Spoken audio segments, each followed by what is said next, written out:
Speaking of Yeah. corners, Jeff, Yeah. there's apparently a corner we have that's really turning heads in training camp. We took Billy Bowman Jr. in the Mhm. fourth round of this past draft. And there's actually footage of Jeff Ulbrich banging on the door of the war room after they took Bowman in the fourth round, celebrate. Like he was pumped. And when I saw how excited, like I liked Billy Bowman in college. Like he had, I think he was tied for second in the nation with 6 picks. He led the nation with pick sixes. I think he had three of them. So like he was productive in college, and I was excited that we drafted him. But just seeing how excited Jeff Ulbrich was, I was like, okay, maybe we have something here. And he's apparently running with the ones already.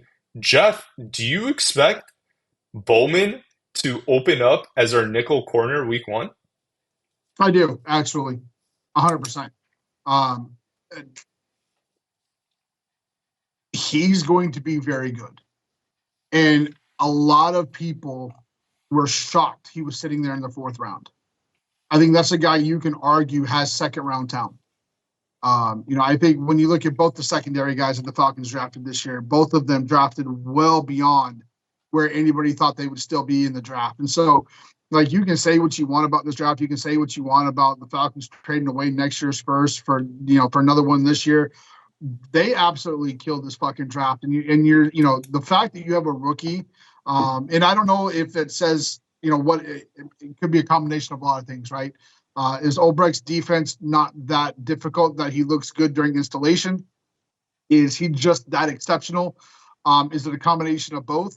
There's a lot of different questions you could ask, right? But I was excited when they called his name. Again, I'm a college football fan. I know not all NFL fans are, right? And that's fair. But as somebody who watched a lot of Oklahoma games, I'm very, very familiar with Oklahoma's head coach, Mr. Brent Venables, who in his own right is probably arguably the greatest defensive coordinator of the last 10, 15 years in college football. And so when you get a chance to go grab a guy that's played for him and had a lot of success for him, we're not talking about, a little bit. We're talking about a lot of success. You go grab those guys. And so I'm excited about that. I don't know that I'm shocked that he's having a really good mini camp. But yeah, I mean, for him, I would not be shocked for him to be the nickel, the starting nickel corner when the season rolls around. We had Willie Mo. Now we have Billy Bo. I love it, There Jeff. you go. There you go. D. So here's the other factor of this, and I know Falcons fans are going to get mad at me. D. Alford, not that great, right? Like you look at his stats from last year, Jeff. He was actually he allowed the third most receptions out of 222 cornerbacks. So imagine he allowed 74 catches, and he was the third worst in that regard. And I'm still scarred by that Justin Jefferson play, where first of all, he completely burned you, and I get it. Like maybe you thought like you were in a different coverage, and sorry, I'm the listeners that are probably really into like the sophisticated football talk are going to get mad at me or whatever. But maybe you thought you had coverage behind you, right? Simple, and you just let him fly by. But the fact that like he turned around, saw Justin Jefferson, and kind of started leaning more away from Jefferson and slipping, like it was just a bizarre sequence. Like I don't know why the guy wasn't benched sooner, to be honest with you. Like, maybe we just didn't have an alternative to put in the nickel, but he was awful, man. I get that there's that argument that you made that Ulbricht's D might be easy for a rookie to slide in, but I think D offers just trash, and that's why Billy Bo is ready to go. Yeah, I don't, and I'm sure they may keep him. Just to have a veteran guy. It's. I agree. D. Alford is trash. Mike Hughes, I'm sorry, is trash. But you look at the biggest question marks on this team; they're all in the secondary of this team, in my opinion. When you look at individuals, there may be some individual questions, like a Caleb McGarry being a blindside tackle all of a sudden. But when you look at rooms, you look at groups, the secondary to me is the biggest question mark on this team. I don't think the front. I don't think the front seven is. I mean, whether you're talking the defensive line or linebacking core, I don't think that those groups have questions that don't have immediate answers. I look at that secondary, and outside of AJ, you're like, okay, you're looking at some big time question marks opposite of AJ. You're obviously other than Bates, that you got some question marks, in the back end of that secondary. So there are some questions here, and a couple of these rookies are going to have an opportunity to answer those questions. And I'll be really excited if they step up to the plate and are able to answer it. But again, going back to kind of what we talked about with JPJ and Jalen Walker, temper those expectations. Those guys are going to make mistakes. Those guys are going to misread routes. Those guys are going to fall behind in coverage. Those guys are going to make some rookie mistakes. But as every football coach I ever had, if they're making it 100%, I'll live with it. Right? It's a growing moment. There's going to be some growing pains. You have to understand that. I know that we live in a society now of sports fans where betting is everything, and so that could cost you $100, or it could cost you $1,000. It could cost you 10 grand, right? I get all of that, but from a fan's perspective, I would just say, yes, these guys could be special. Yes, these guys can ball, but let's temper some of these expectations because they're going to make mistakes. The part that scares me is not necessarily like can they do it. It's that when we've had like safeties of the past, like right, like you think about Willie Moe, you think about Keanu Neal, like these guys just tend not to last very long with us, whatever it is. I mean, I get it. Like Willie Moe, like what was he? He went from I think like '09 to 15. So I guess that's okay. But I mean, like look, the point I'm trying to make is the rookies could also really ball out their first 2 years, just like how Neil did, and then injuries get the better of them, and they can't really see it through. There is a lot of variability when you enter the NFL. You got to not only be really freaking good at your position, but you got to stay healthy because now you don't have like third string college football players running at you. You're with the best of the best, the fastest of the fast. Like they are going to run full speed at you. How's your body going to respond to that? And now you have 18 weeks, right? Like in college, it's so much more spaced out. Like not if your schedule is kind of like, you're a little more pampered in college than you are in the pros. Even the facilities, Jeff.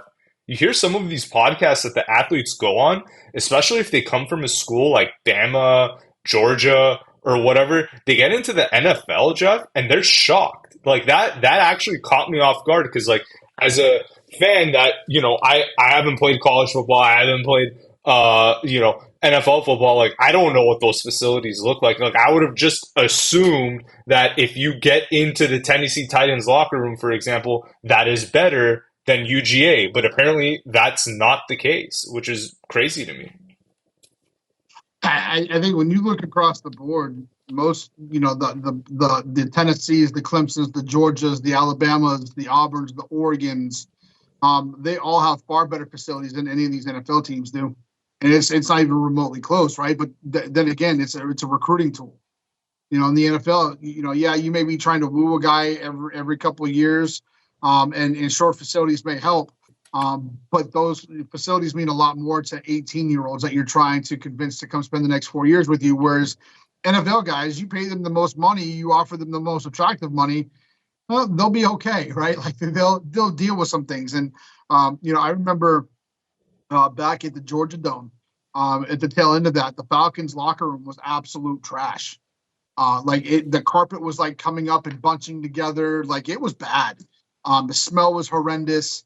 And I remember Tony Gonzalez one day going, why the fuck, why, like, where's the pride at? Like, why the fuck, why, he was literally like, why are NFL players having to come into this? And some may take that as like a diva comment. But when you go across the league, you can tell which owners take pride in having the best facilities. And you can tell which owners don't give a shit. And I think people should be really thankful that Arthur Blank, sorry, oh my God, Arthur Blank really does take pride in having some really good shit here, right? And so You look at everything; they've redone everything. Mercedes Benz is what, 5, 6, 7, 8 years old? 8 years old now. They've already redone the Yep. locker room once. Like, there's not a whole lot of owners that would redo a locker room within the first 10 years, and he did it within the first six.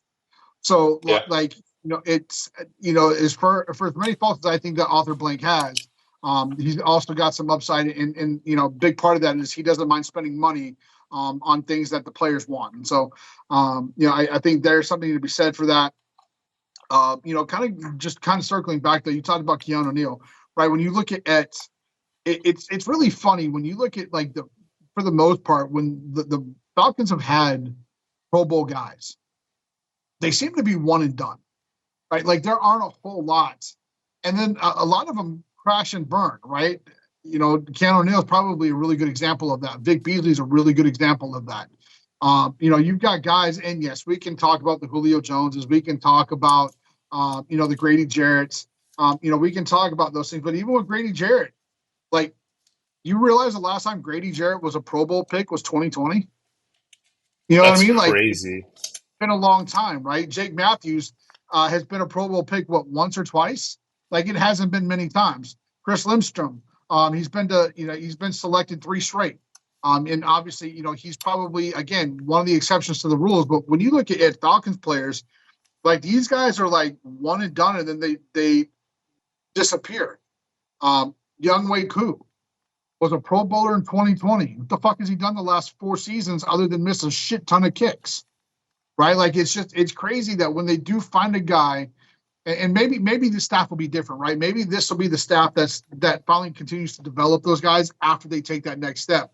Because Lord knows Mike Smith didn't really do a good job of it. Dan Quinn didn't do a great job of it. Arthur Smith is still fucking trash.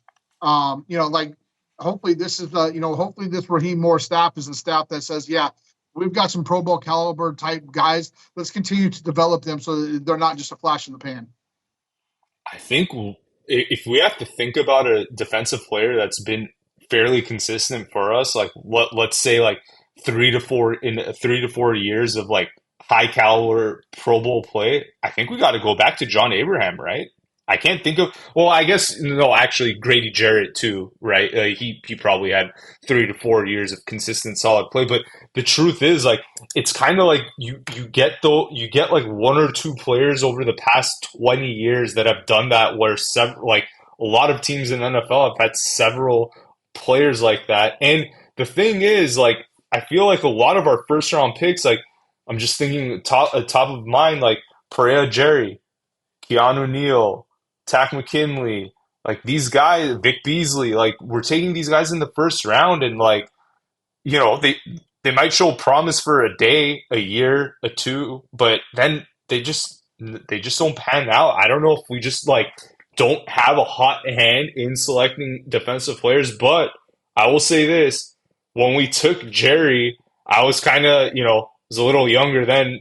Was banging the table for Clay Matthews as a SoCal guy. When we took Tack McKinley, hey, JJ Watt's brothers in the draft, like why not? So yeah, I mean, just a lot of things there, a lot of missed opportunities. So we'll see what happens. All the best to these guys, though. It seems like a promising group.